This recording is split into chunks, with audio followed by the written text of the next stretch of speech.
Hey guys, how's it going? Hope you're doing well. My name is Crown, and today I'm going to read you some very interesting stories that I hope that you're gonna love. And now, without further ado, let's go!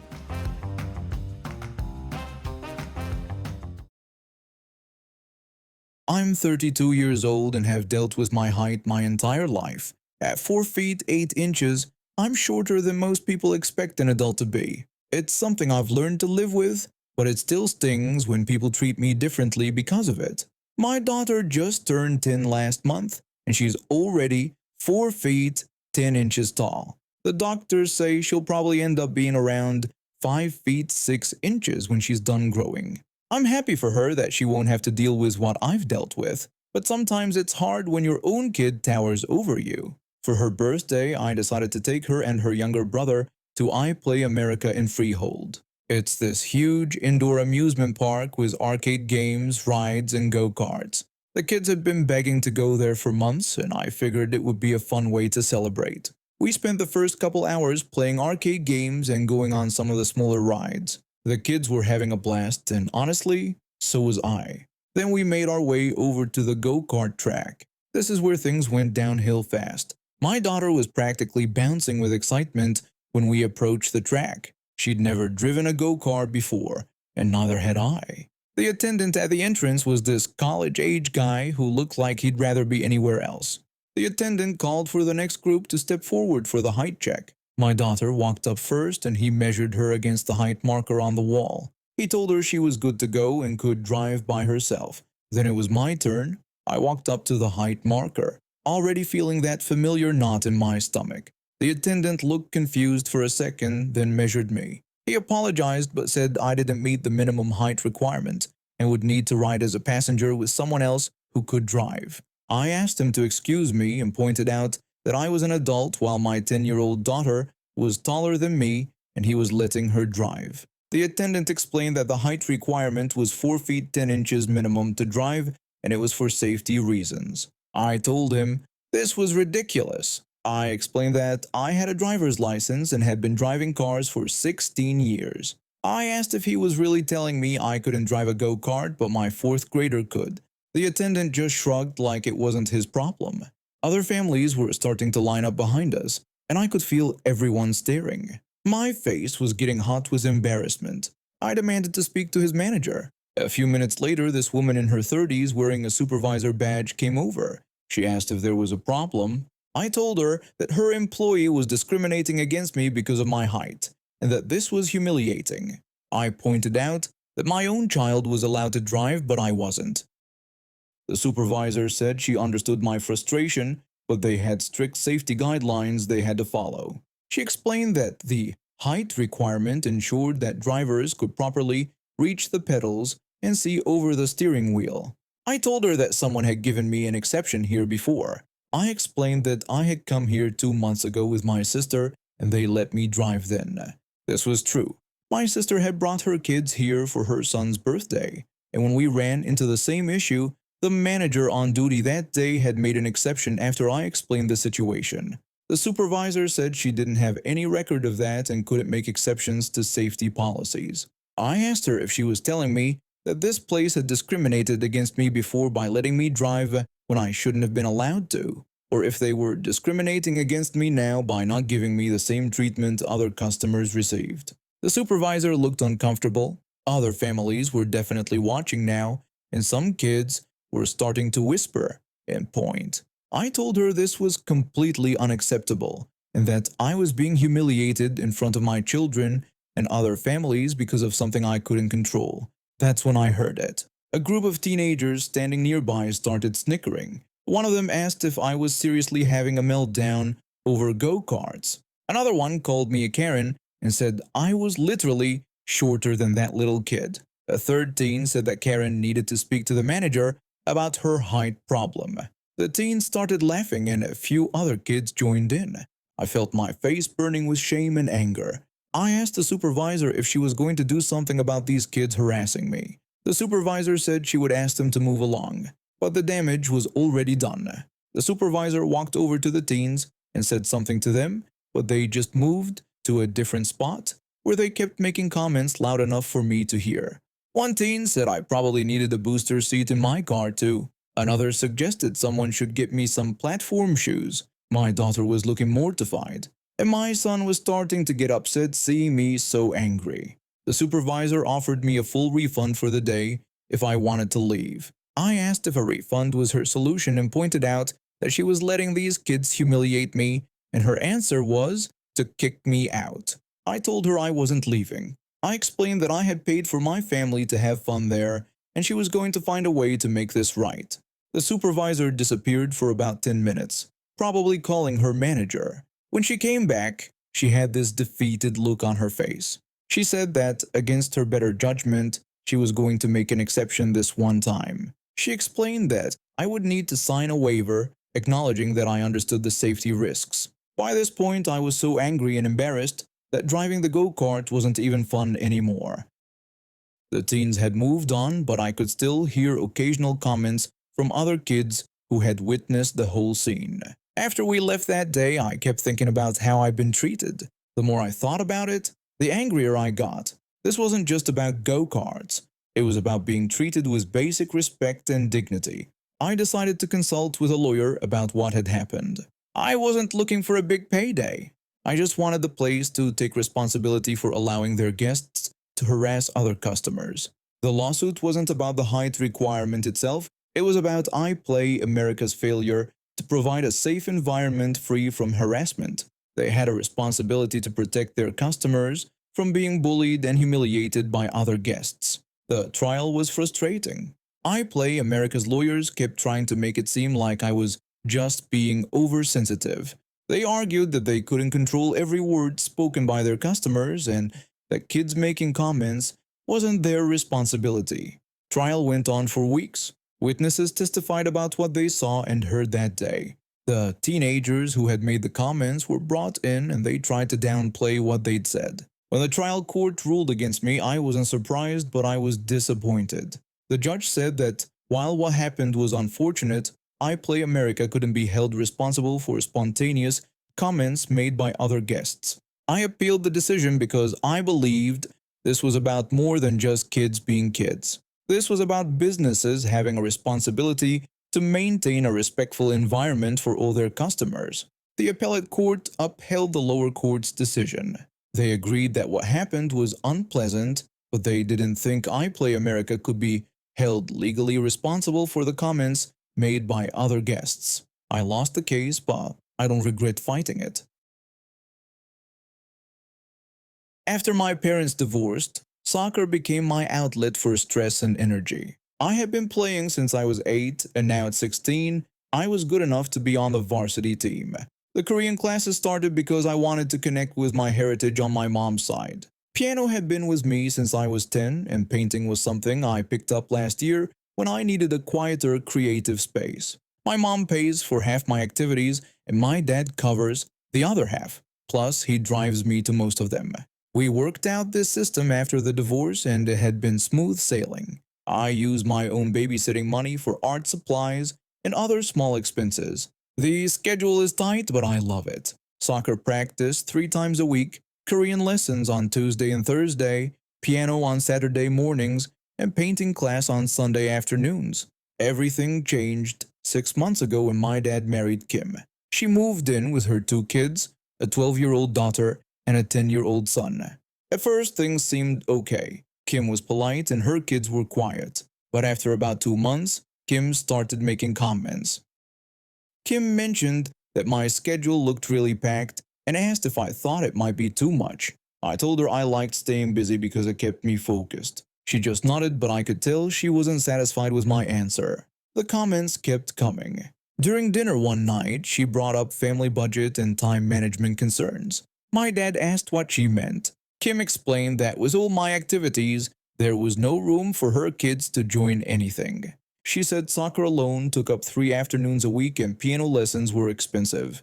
Dad said her kids were welcome to join activities and we could look into what they were interested in. Kim insisted there was no time left in the schedule because someone was always driving somewhere or at some class. I offered to get rides from teammates for soccer and reminded her that Mom took me to Korean class half the time. Kim said that wasn't the point and claimed it was about family time and resources. I could see where this was heading, but I hoped I was wrong. A week later, Kim cornered me in the kitchen while Dad was at work. She told me I should consider dropping some of my activities to make room for her children. She said they deserved opportunities too. I asked why I would drop my activities. Kim said there was no time or money left after all my classes. She specifically mentioned that soccer took up 3 days and piano lessons cost $200 a month.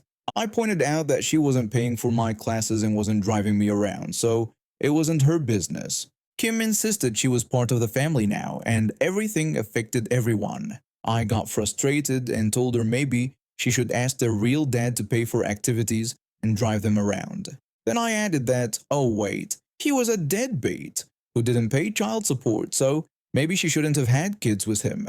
Kim got angry and called me a selfish brat who only thought about myself. I shot back that she was a selfish one for wanting me to give up activities I loved just so her kids could do stuff. I told her that wasn't how life worked. Kim said I needed to learn to share and think about family. I reminded her that her kids weren't my responsibility and I didn't choose to have them move in. That night, Kim complained to my dad about our conversation. I told him my side and he backed me up completely.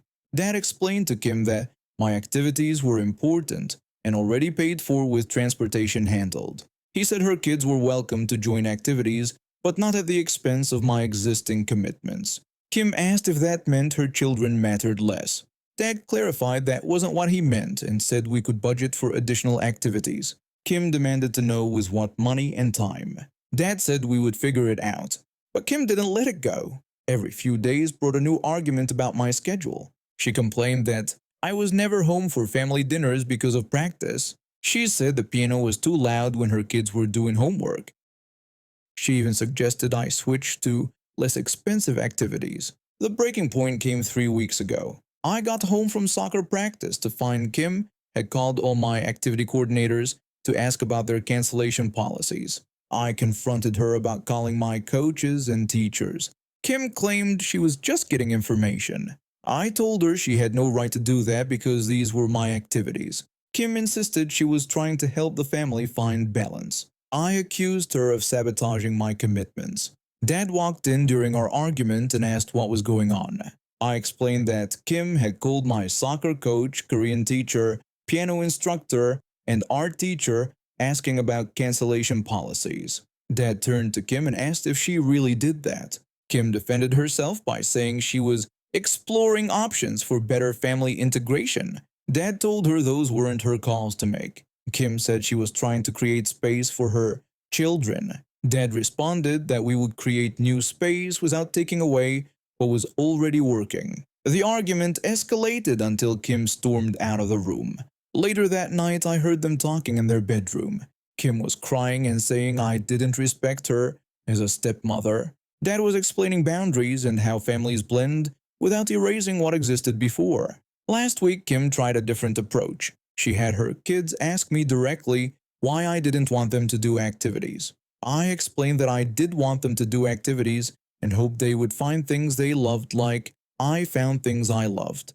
Her son said his mom told them there was no room because I did too much. I said that wasn't true, and his mom was trying to make this my problem when it wasn't. Kim walked in during this conversation and accused me of turning her children against her. I told her I was just telling them the truth while she was trying to make them think I was the reason they couldn't do activities. Kim insisted I was the reason. I corrected her and said her expecting me to give up my life for hers was the real reason. Dad ended up having another serious conversation with Kim about boundaries and blended families. He made it clear that my activities weren't up for negotiation and that solutions needed to come from addition, not subtraction. Yesterday, Kim made one final attempt. She presented Dad with a written proposal outlining how much money and time would be saved if I dropped soccer and piano. She had alternative suggestions like family game nights and shared hobbies. Dad barely looked at the paper before handing it back and telling her the answer was no. He said she needed to find another solution or accept that some problems didn't need solving. Kim asked if that meant her children would never matter as much as his. Dad replied that her children mattered, but so did his child. He said destroying what made me happy wasn't going to make her children happier. That's where we stand now. Kim still whines about my schedule every few days, but Dad shuts it down quickly. Her kids have started asking their real father for activity money, which has created drama between Kim and her ex. Apparently, he told her that if she wanted the kids in activities, she should budget for them instead of trying to steal opportunities from other kids. Kim has been quieter lately, especially after her ex called her out. My grandmother had always been the heart of our family. At 82, she was still sharp as a tack and had more energy than people half her age. She'd built a successful catering business from scratch after my grandfather passed away 20 years ago. The woman could cook for 200 people without breaking a sweat and still have time to help me with my college applications. 4 months ago, she had a massive heart attack while prepping for a wedding reception. I was the one who found her collapsed in the kitchen, clutching her chest. The paramedics said if I'd arrived even 10 minutes later, we would have lost her. The doctors managed to stabilize her, but she needed surgery to clear multiple blocked arteries. During her recovery, she'd been staying at the cardiac unit of the local hospital. The first week was touch and go, but she was finally making progress. Her vitals were improving, and the doctors said she might be able to go home in another week if everything continued going well. That's when Karen showed up. Karen was my grandmother's second cousin or something like that. I'd met her maybe 3 times in my entire life, always at funerals or major family gatherings. She was one of those relatives who only appeared when someone died or when there was drama to stir up. My grandmother had mentioned her a few times over the years, usually rolling her eyes about some scheme Karen was involved in. Karen had been facing some serious financial troubles. Her husband had left her 6 months ago, taking half their assets, and she'd been struggling to keep up with the mortgage on their oversized house. She'd already burned through her savings and maxed out her credit cards. What I didn't know until later was that my grandmother's will had been a topic of family gossip for years. The older version left everything split between distant relatives, including Karen. But 2 years ago, my grandmother had updated it to leave most of her estate to immediate family and her favorite charities. Karen would have gotten maybe $5,000 instead of the $50,000 she was expecting. The problem was, Karen didn't know about the updated will. I was visiting my grandmother on a Tuesday evening when it happened. She'd been having a good day, sitting up in bed and complaining about the hospital food, which the nurses took as a positive sign. I'd brought her some magazines and was reading her the gossip sections when Karen walked in. Karen acted shocked to see my grandmother's condition and asked how she was doing. I told her that my grandmother was doing much better and that the doctors were optimistic. Karen said that was wonderful news and that she'd been so worried about her. She sat down in the chair next to the bed and started making small talk. Something felt off about her visit, but I couldn't put my finger on it. She kept looking at the machines monitoring my grandmother's heart rate and blood pressure. After about an hour, I excused myself to grab coffee from the cafeteria. When I came back 15 minutes later, I saw Karen standing next to my grandmother's IV pole. She was fiddling with something near the IV bag. I asked her what she was doing. She claimed she was just checking to make sure everything looked okay and mentioned how hospitals can be careless with their equipment. The explanation didn't sit right with me, but I didn't want to cause a scene. Karen left shortly after, saying she had to get home to her kids. About an hour later, the monitors started going crazy. My grandmother's heart rate spiked, then dropped dangerously low. Nurses rushed in and started checking everything. One of them, a sharp-eyed woman named Janet, immediately focused on the IV line. Janet asked when was the last time someone was near the IV. I told her that my grandmother's cousin had been there earlier and was standing right next to it when I came back from getting coffee. Janet examined the IV bag more closely and her expression changed completely. She said she needed to call security and the doctor immediately. It turned out that someone had injected air into the IV line. If enough air had reached my grandmother's bloodstream, it could have caused an air embolism, which would have been fatal. The only reason it didn't kill her was because Janet caught it before too much air entered her system. The hospital security pulled the surveillance footage from the hallway cameras. Clear as day, there was Karen entering my grandmother's room, and you could see her pulling something from her purse near the IV pole. The police arrived within an hour. They found the syringe in Karen's car, still with traces of her fingerprints on it. When they searched her house, they discovered she'd been researching my grandmother's financial situation online and had even contacted a lawyer about contesting the will. But the real kicker came when they arrested her at her house that evening. The officer told her she was under arrest for attempted murder. Karen called it ridiculous and claimed she was just visiting her dying relative. The other officer said they had her on camera tampering with the IV and had found the syringe in her vehicle. Karen insisted they couldn't prove anything and blurted out that the old woman was going to die anyway. The officer asked if she was admitting she wanted her to die. Karen backtracked but then said that if my grandmother did die, she would be entitled to her fair share of the money. The officers looked at each other. One of them pointed out that she had just confessed to attempted murder for financial gain. Karen tried to take it back, saying that wasn't what she meant, but it was too late. Her own words had sealed her fate. The nurses who had saved my grandmother's life were furious when they heard what had happened. Janet, who had 20 years of experience in cardiac care, was particularly vocal about it. She told everyone that in all her years of nursing she'd never seen someone try to kill their own family member for money, and called Karen absolutely disgusting. The other nurses agreed. Word spread quickly through the hospital about what Karen had attempted. When she was brought back for questioning the next day, she had to be escorted through a gauntlet of medical staff who made their feelings very clear. Nurse Peterson told her she was lucky they caught her before she murdered that sweet woman. Nurse Williams said she hoped Karen would rot in prison for what she tried to do. Karen tried to play the victim, claiming she was being persecuted, but nobody was buying it. The trial was swift and decisive. The evidence was overwhelming. The surveillance footage, the syringe with her fingerprints, her internet search history, and most damning of all, her own recorded confession to the police. Karen was sentenced to 15 years for attempted murder.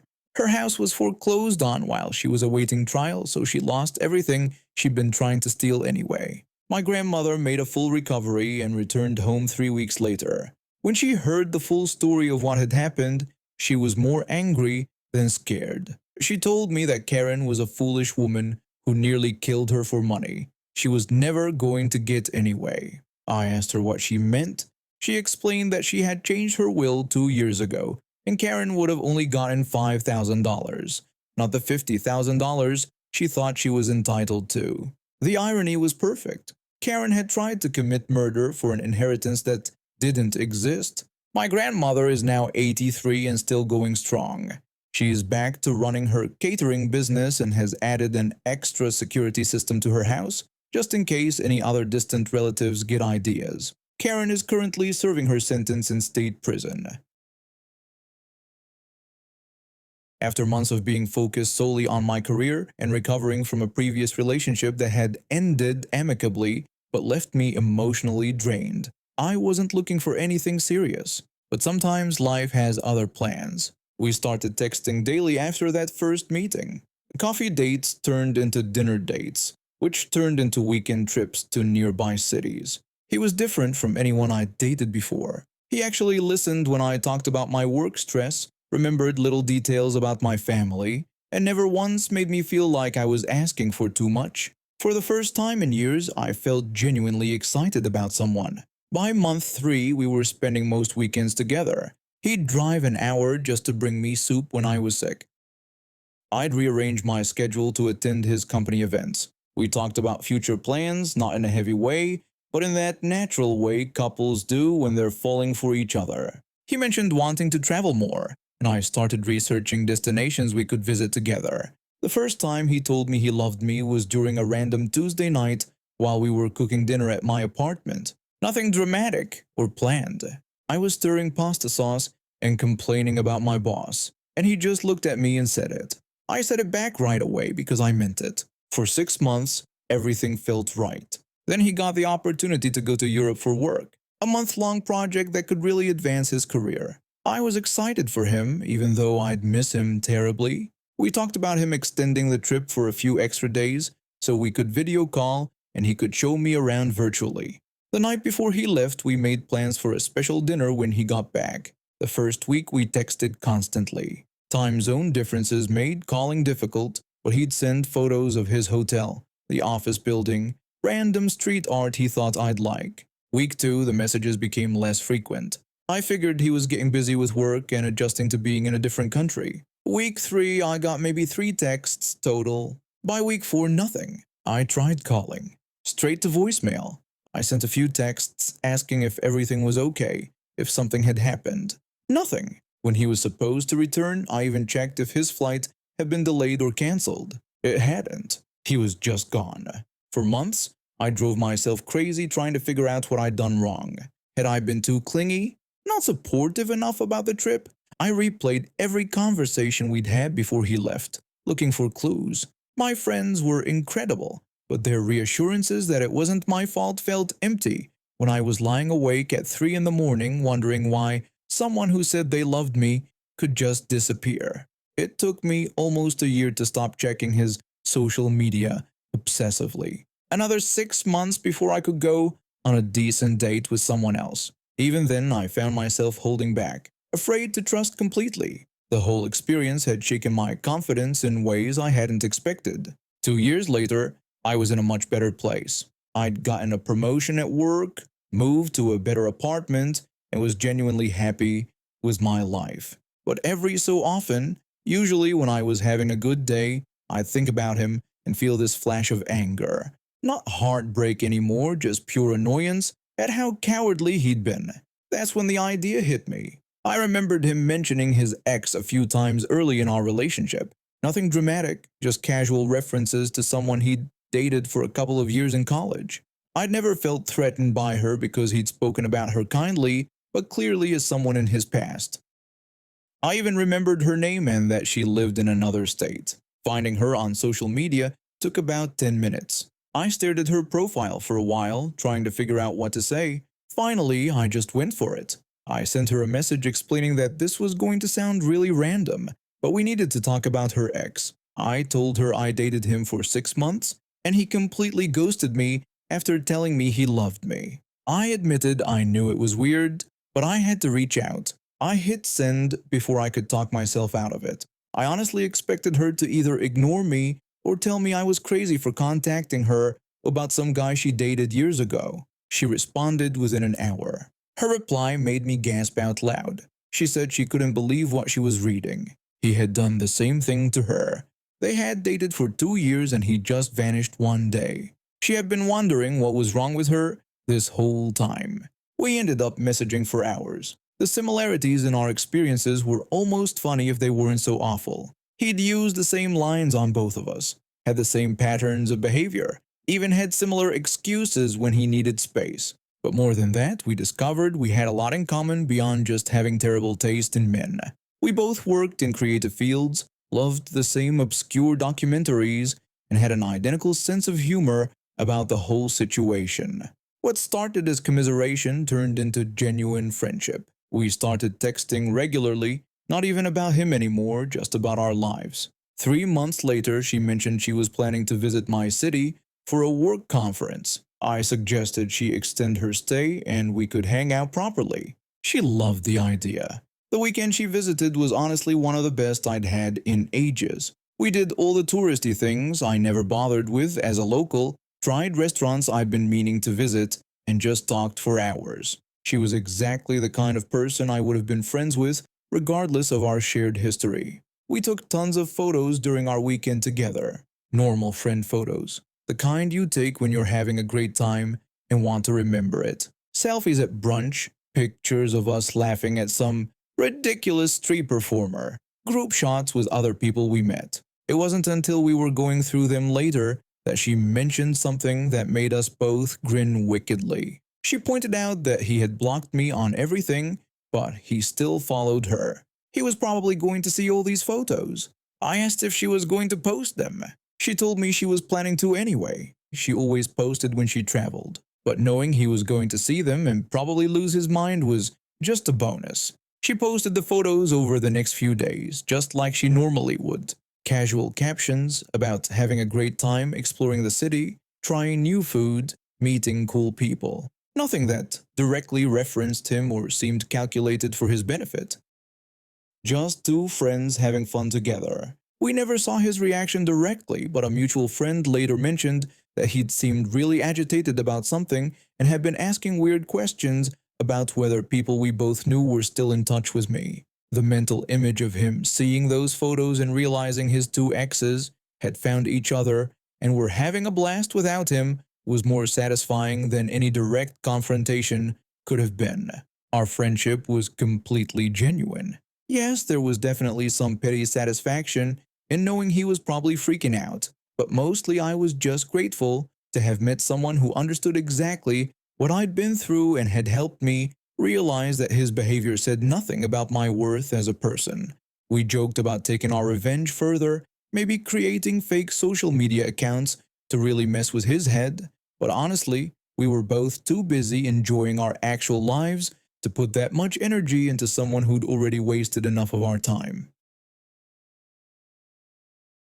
My mom has this friend from way back when they were both really involved in this strict religious community. They knew each other for probably 15 years before we left that whole scene about 3 years ago. My family decided the rules and judgment weren't for us anymore, but my mom still kept in touch with a few people from those days. This woman is about 10 years older than my mom, who's 50, and she never left that religious lifestyle. Everything has to be pure and proper according to her standards. We hadn't seen her in years, which honestly should have been a red flag about why we'd lost touch. But my mom felt bad because this woman was going through a rough patch and needed somewhere to stay for a week while she sorted some things out. My mom has a big heart and offered our place without really thinking it through.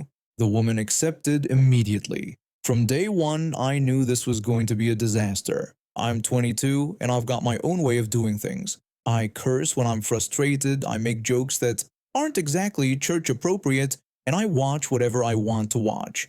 I paint as a hobby and I'm really into horror and gore art. It's my stress relief and I'm actually pretty good at it. She arrived on a Sunday and immediately started commenting on everything. I was wearing ripped jeans and a band shirt with some skulls on it. She told me the shirt wasn't appropriate for a young lady and that I'd look much nicer in something more modest. I just walked away because I could see where this was heading. The whole week was like walking on eggshells. Every time I said something like this is so damn frustrating while trying to fix something. She'd give me this look and shake her head. When I made a joke about something I saw on social media, she'd actually interrupt me and tell me that kind of humor wasn't necessary, and there were better ways to be funny without being crude. The worst part was that she was staying in my bedroom. My parents gave up their room for her and moved to the guest room, which meant I was sleeping on the couch all week, but she was in there with all my art supplies and my paintings that I'd been working on.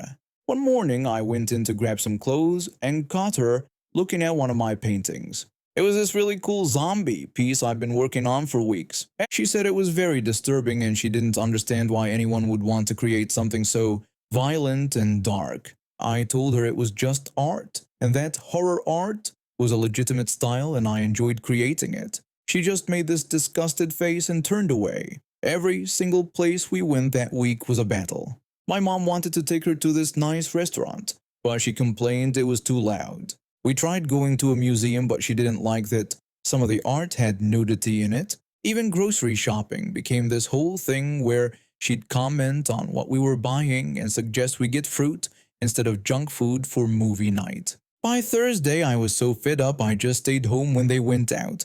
I figured I'd finally get some peace in my own house. I set up in the living room with some takeout and put on this show I've been wanting to catch up on. Nothing too crazy, just something with some adult humor and language. The night she left, my family decided to have a nice, relaxing evening. We ordered pizza and my dad wanted to watch this action movie we'd all been wanting to see. It was rated R, but nothing too intense, just some language and violence. We settled in and my mom grabbed the remote to find the movie, but when she scrolled through the options, something was wrong. Instead of our normal menu, everything was kiddie shows and family movies. No action movies, no comedies with adult content, nothing we actually wanted to watch. My dad asked what happened to all our regular channels, and my mom said she didn't know because it was really weird. We spent the next 2 days trying to figure out what was wrong with our television. My dad called the cable company twice. I looked up troubleshooting guides online. We checked all the settings we could think of. Nothing worked. Finally, my mom had this thought and decided to text her friend asking if she had done anything to our TV while she was here. The response came back pretty quickly saying that she had forgotten to mention it, but she didn't like what I was watching late at night and thought it was inappropriate, so she put the parental controls on and set it to only allow family-friendly content. I was shocked when my mom showed me the text. I asked if she really changed our TV settings without asking anyone, and my mom confirmed that she had changed the family TV in the living room, not even the TV in my room where she was staying. My dad pointed out that she didn't even tell us she did it. The more we thought about it, the angrier we all got. This woman had been a guest in our house for a week. She'd criticized my art, my clothes, my language, and my sense of humor. She'd made every outing difficult with her complaints. And then, without telling anyone, she decided our entire family's television viewing was inappropriate and took it upon herself to restrict what we could watch in our own home. My mom texted her back saying she should have asked before changing our TV settings because we were adults and this was our house. The woman replied that she was just trying to help create a more positive environment. My mom told her that wasn't her decision to make. A few days later, my mom was talking to another friend from their old religious community. Apparently, this woman had been complaining to everyone about how worldly and inappropriate our family had become. But when my mom explained what had happened with the TV, even the religious friends thought she'd crossed a line. My mom ended up telling her that she wasn't welcome back and that their friendship was over. And now we have reached the end of today's stories. Thank you for watching, and see you next time.